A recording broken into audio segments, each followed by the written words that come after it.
নমস্কার বন্ধুরা, আমি সর্বেশ্বর। আশা করি তোমরা অনেক ভালো আছো। আমি আবারও চলে এলাম নতুন একটি মিনি ব্লগ নিয়ে। আশা করি ভিডিওটি তোমাদের ভালো লাগবে। ভিডিওটি শেষ পর্যন্ত দেখার অনুরোধ রইল।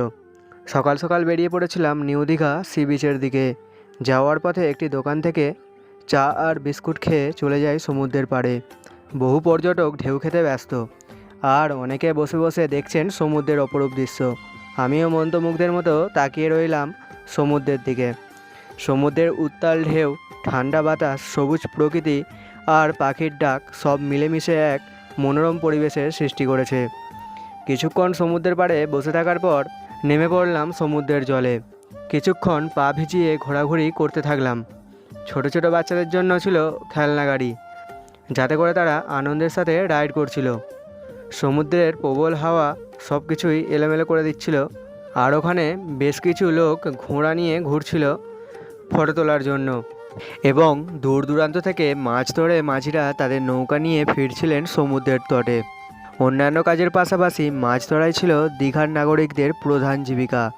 দীঘায় এমন কিছু জায়গা আছে যেখানে 7 মিটার উচ্চতা বিশিষ্ট ঢেউ ও বালিকা ভূমিতে আছড়ে পড়তে দেখা যায়। দীঘার আদি নাম ছিল বীরকুল, যা অষ্টাদশ শতকের শেষ ভাগে আবিষ্কৃত হয়। 1923 সালে জন ফ্রাঙ্কসনেইথ নামে এক ব্রিটিশ ভ্রমণকারী এখানকার সৌন্দর্যে মুগ্ধ হয়ে দীঘায় বসবাস শুরু করেন।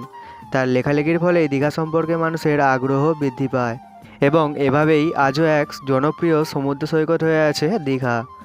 যাই হোক, সব কিছুকে কেন্দ্র করে আমি যেন এক অন্যরকম দেশে চলে গিয়েছিলাম। দারুণ লাগছিল, আমার খুব আনন্দ হচ্ছিল।